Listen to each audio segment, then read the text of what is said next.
신앙 고백 우리 하겠습니다. 나는 전능하신 아버지 하나님 천지의 창조주를 믿습니다. 나는 그의 유일하신 아들 우리 주 예수 그리스도를 믿습니다. 그는 성령으로 잉태되어 동정녀 마리아에게서 나시고 본디오 빌라도에게 고난을 받아 십자가에 못 박혀 죽으시고 장사된 지 사흘 만에 죽은 자 가운데서 다시 살아나셨으며 하늘에 오르시어 전능하신 아버지 하나님 우편에 앉아 계시다가 거기로부터 살아있는 자와 죽은 자를 심판하러 오십니다. 나는 성령을 믿으며 거룩한 공교회와 성도의 교제와 죄를 용서받는 것과 몸의 부활과 영생을 믿습니다. 아멘. 312장 찬송하고 말씀을 보죠.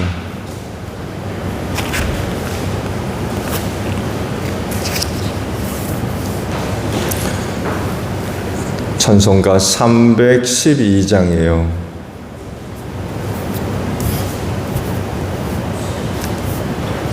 또 하나님께 이끌리어 일평생 주만 라면 어려울 때 힘 주시고 언제나 지켜주리 주 크신 사랑 믿는 자 그 반석 위에 서리라 너 설레는 맘 가다듬고 희망 중 기다리면서 그 은혜로우신 주의 뜻과 사랑에 만족하여라 우리를 불러주신 주 마음에서 원하신다 주 찬양하고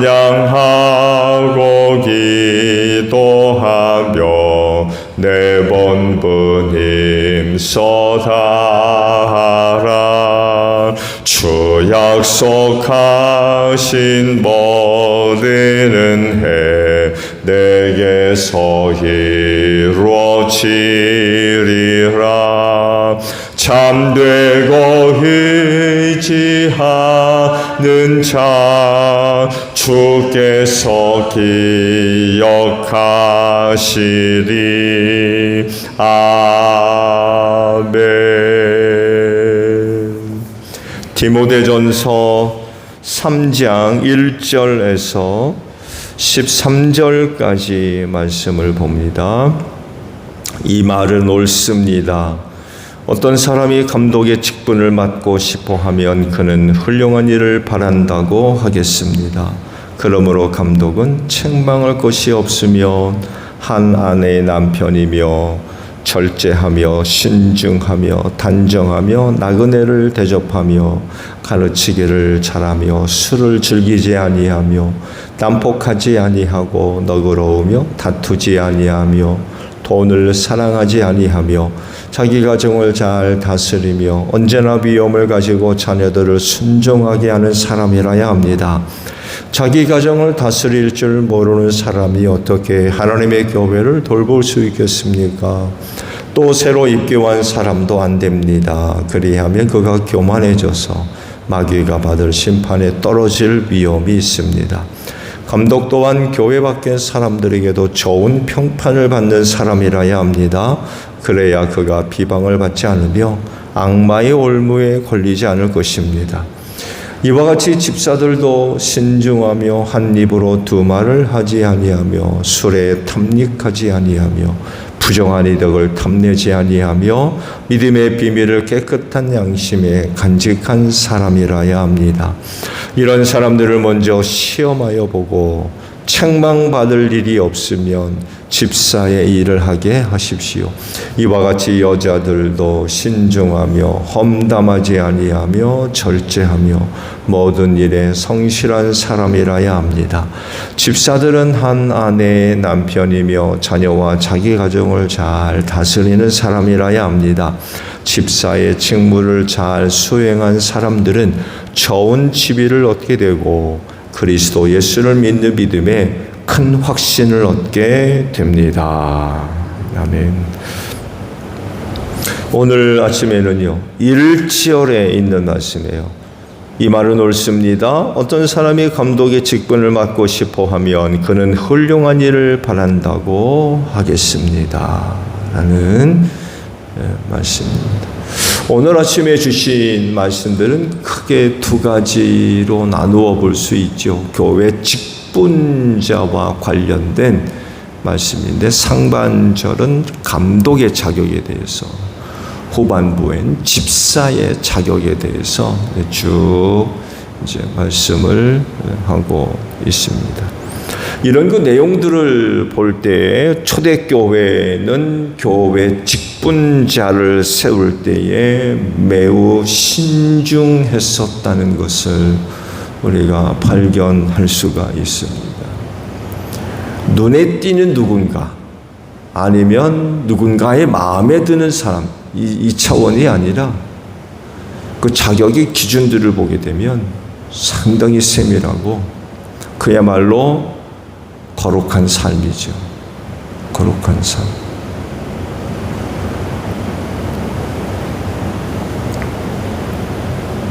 교회 안에서만이 아니라 사회에서 그리고 가정에서 문제가 없어야 돼. 문제가 될 만한 그런 사람이 아닌 그런 사람을 세우려고 했었다는 것을 알 수가 있죠. 신중했다는 것입니다. 그 기준이 굉장히 엄격합니다. 까다롭고. 그 이유가 뭘까요? 일단은 초대교회가 처한 상황과 무관하지 않습니다. 아무나 세울 수 있는 상황이 아니에요. 당시로서는 교회를 수호해야만 하는, 지켜야 된다는 거예요. 교회를 수호해야만 하는 그런 그 상황이었거든요. 내부적으로 외부적으로 교회가 굉장히 어려운 그런 그 상황 가운데 있었습니다. 내적으로는 여전히 유대교회의 영향을 받고 있었고 여전히 교회 안에 유대주의자들이 있었기 때문에 자칫 잘못했다가는 이거 유대교 영향에 빠져가지고 교회가 아닌 회당이 될 수 있는 이런 가능성을 항상 가지고 있었어요. 그러니까 사도행전의 말씀들을 봐봐죠. 유대로부터 어떤 사람이 안디옥 교회에 내려와가지고는 할례를 받아야 구원받는다고 가르치니 그 어떤 사람들이겠습니까? 유대로부터 내려왔다는 거 보니까 아무래도 예루살렘 교회의 지도자들 중에 어떤 사람들이 안디옥에 내려왔던 것 같아요. 아무나 가르치겠습니까? 또 아무나 안디옥 교회에 들어와가지고 사람들을 가르칠 수가 있겠어요? 그리고 예루살렘 교회의 지도자격에 해당하는 어떤 사람들이 안디옥에 내려와가지고는 한다는 얘기가 할례 받아야 구원받는다. 이러니 이게 참 내버려 그냥 뒀다가는 이거 교회가 아닌 회당이 되는 이런 그 가능성을 항상 가지고 있었던 거죠. 내적으로는 유대교의 위협. 시간이 지나면서 어떤 문제가 발생합니까? 이단들이 나타나기 시작해요. 이단들. 이런 유대교와 이단들로부터 교회를 지키는. 외적으로는 어떤 위협이 있습니까? 당연히 로마 제국이죠. 당연히 로마 제국의 핍박이죠. 위협을 받았습니다. 그야말로 사느냐 죽느냐, 존재하느냐 없어지느냐. 누군가는 그러잖아요. 로마 제국으로부터 교회가 받았던 그런 핍박을 다른 종교가 받았다면 없어졌을 거라는 거예요. 무시무시하게 핍박을 받았습니다. 아시듯이 얼마나 핍박이 무서웠고 견디기 힘들었으면 땅속으로 들어갔겠습니까? 지상에서 없어졌어요. 그럴 정도였어요. 이런 상황 가운데 교회를 수호하는, 교회를 지키는 거죠. 교회를 지키고, 교회를 세우고, 교회를 보존하고, 더 나아가서 교회가 갖고 있는 신앙을 간직할 수 있는 직분자 역할이 굉장히 중요해서. 그러니 아무나 세울 수 있어요? 마음에 든다고 세우고 눈에 띈다고 세우고 그럴 수가 없어도 철저하게 검증을 해야 되고요. 과연 이 직분을 맡을 만한 자격이 있는지 확인을 했어야 되는 거예요. 집사의 자격 보셨죠? 뭐라고까지 말씀하십니까? 시험해 보래요. 시험. 그 시험이 어떤 시험인지는 모르겠어요. 여하간 집사의 직분을 감당할 만한 사람인지 시험해 보래요. 통과하면 직분을 줘서 집사 직분을 감당하도록 하게 하래요. 그만큼 신중할 수밖에 없었던 그런 상황이었기 때문에 저들의 교회 안에서의 역할 굉장히 중요할 수밖에 없어요.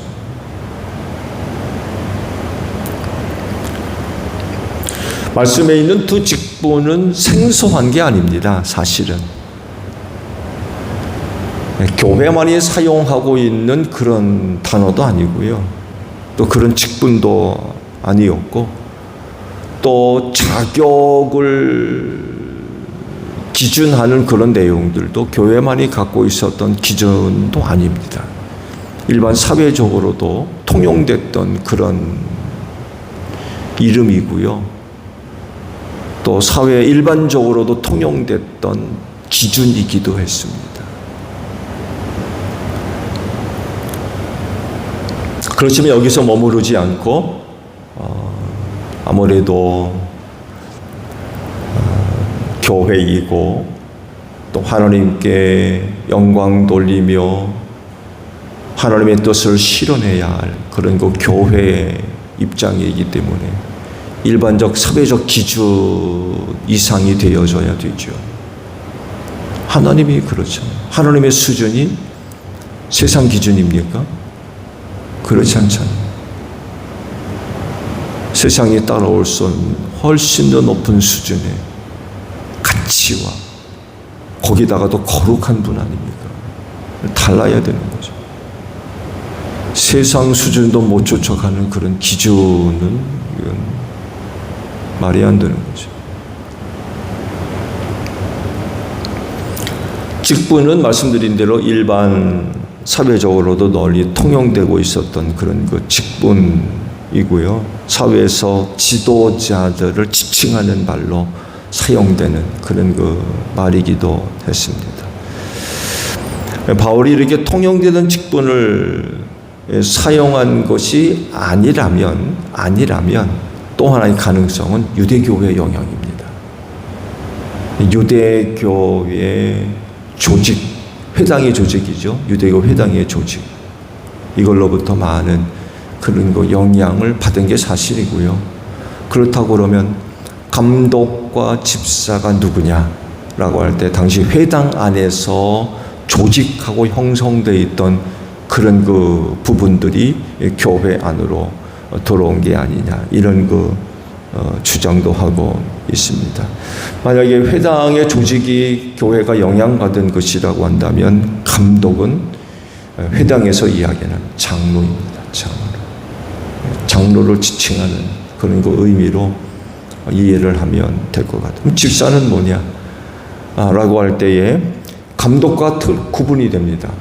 집사는 감독이 아닙니다. 장로가 아니에요. 집사는 집사로서의 고유한 직분이 있었습니다. 보통 집사는 종, 사역자, 복음 전하는 자, 이렇게도 이해를 했었다고 그래요. 감독 직분과 같이 집사 직분도 회당 조직의 영향을 받은 것으로 보고 있기도 합니다. 회당에는 카잔이라고 하는 직분이 있었다고 그래요. 이들은 회당의 수행원으로서 회당 관리를 맡았던 그런 사람이라고 합니다. 당연히 말씀을 드린 대로 장로는 아니고요, 회당장도 아닙니다. 카잔이라고 하는 독특한 그런 그 직분이 있었던 것 같습니다. 그리고 그 회당이 개인 집을 내어 주어서 회당이 만들어졌다 그러면 그 집 주인이 카잔이 됐습니다. 그 집 주인이 카잔이 돼서 자기 집에 회당을 열었던 거죠.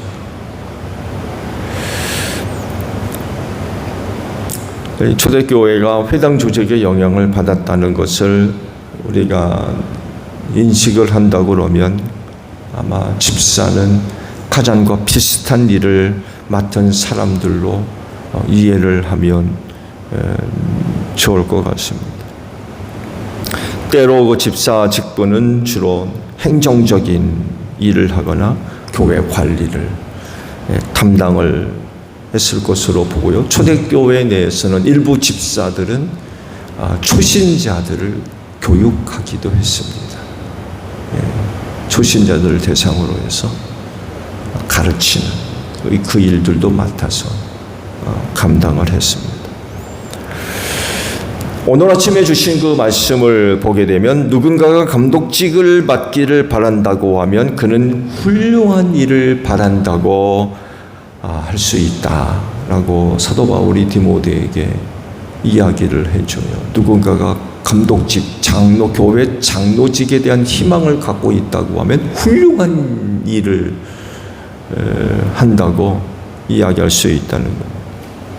왜 그럴까요? 사도 바울은 왜 그 감독직을 희망하는 사람은 훌륭한 일을 맡아서 감당한다고 이야기할 수 있을까요? 일단은 그 직분이 굉장히 중요했기 때문에 그렇습니다. 가르치는 일부터 시작해서 교회 진리를 수호하고 성도들을 치리하는 그런 그 일들, 그리고 교회에 남아서 교회를 세우고 그 교회를 지키는 일까지 그 역할은 매우 클 수밖에 없었습니다. 아시듯이 초대교회는 오늘날과 같이 개 교회마다 교역자가 있는 게 아니었잖아요. 사도들이 절대적으로 부족했습니다. 사도들의 수가 결국 해봤자 12명밖에 됩니까? 그러다 보니까 수뇌 설교자들, 수뇌 전도자들이 정기적으로 초대교회들을 방문해서 복음을 전해주고 하는 그런 그 상황이었거든요. 그러면 사도들이 수뇌 설교자나 전도자로서의 역할을 감당하고 다른 지역에 세워진 교회로 가게 되면 그러면 언제 올지 몰라요. 그 사이에 이제 도움을 받을 수 있다고 그러면 서신, 우리 복음서에 서신들이 있죠. 신약의 서신서, 바로 그런 개념입니다. 편지를 보내는 거예요. 가고 났는데 어느 교회에서 어떤 문제가 발생하게 돼. 그러면 그런 문제를 두고 편지를 보내는 거예요. 인편을 통해서. 이게 전부예요. 그래서 순회 설교자나 전도자가 방문했다 떠나가면 언제 올지 몰라요. 언제 다시 올지. 그러면 그 교회에 누가 있습니까? 감독이나 장로가 남아서 그 교회를 돌보는 거예요. 그래서 말씀드렸죠. 교회를 수호하는, 지키는.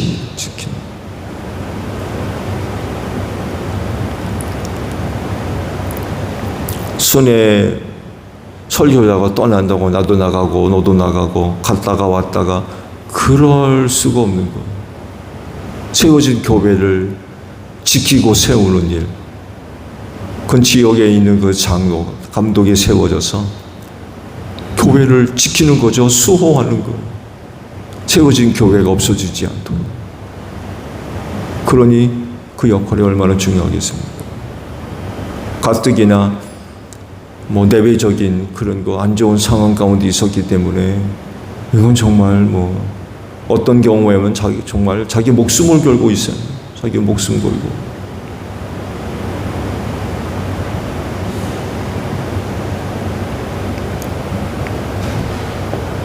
교회에서 감독으로서 감당해야 할 일이 훌륭한 일이었기 때문에 그래서 그에게 요구되는 자격도 어때요? 굉장히 까다롭습니다. 말씀드린 대로 아무나 세워놓을 수가 없는 거예요.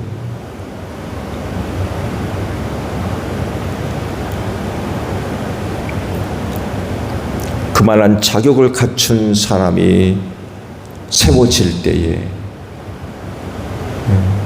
그만한 자격을 갖춘 사람이 세워질 때에 그 역할을 감당할 수 있고 그 역할 감당을 통해서 교회가 수호되는 거예요. 지켜지는 거예요. 그래서 훌륭한 일을 한다고 할 수 있다.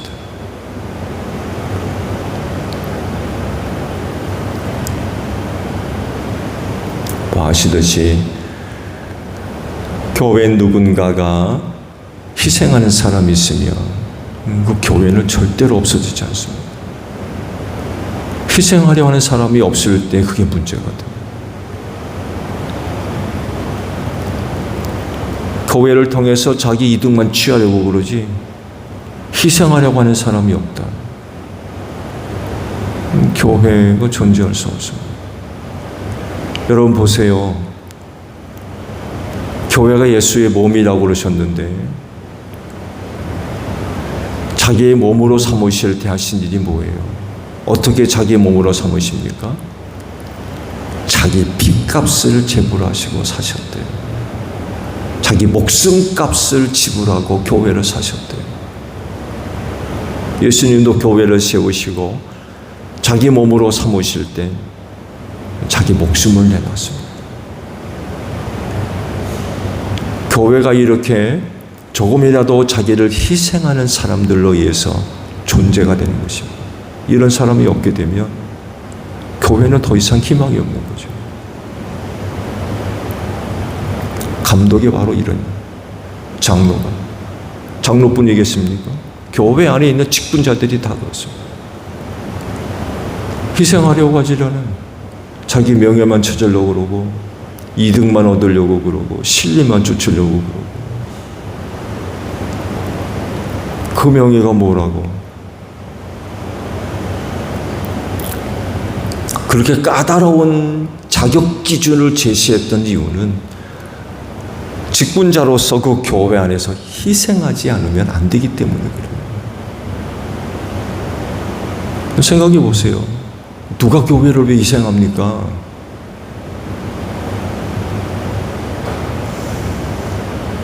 그건 쉬운 일이 아니에요. 그만한 일을 할 수 있는 사람을 찾기 위해서 그렇게 까다로운 자격 기준을 제시하고 있는 거예요. 그런 일을 해야 되기 때문에 아무나 세워놓을 수가 없는 거예요.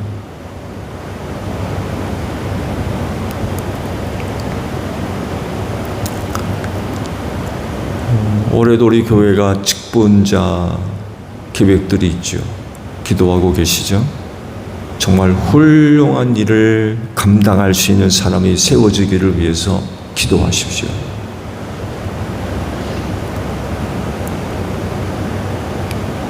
또 교단법으로도 규정되어 있는 자격 기준들이 있기도 합니다.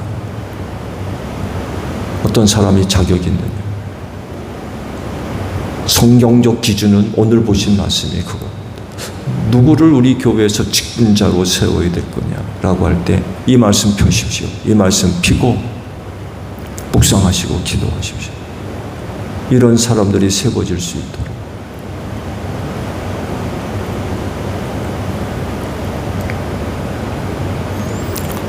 그래서 이들이 갖고 있는 믿음과 또 이들의 희생을 통하여서 주님의 몸인 교회가 반석 위에 서는 이런 그 결과들을 얻어야 되겠죠. 말도 안 되는 정말로 엉뚱한 이런 사람들이 세워짐으로 인하여서 교회 내적으로 문제를 스스로 키우는 그런 일들이 일어나지 않도록 해야 됩니다.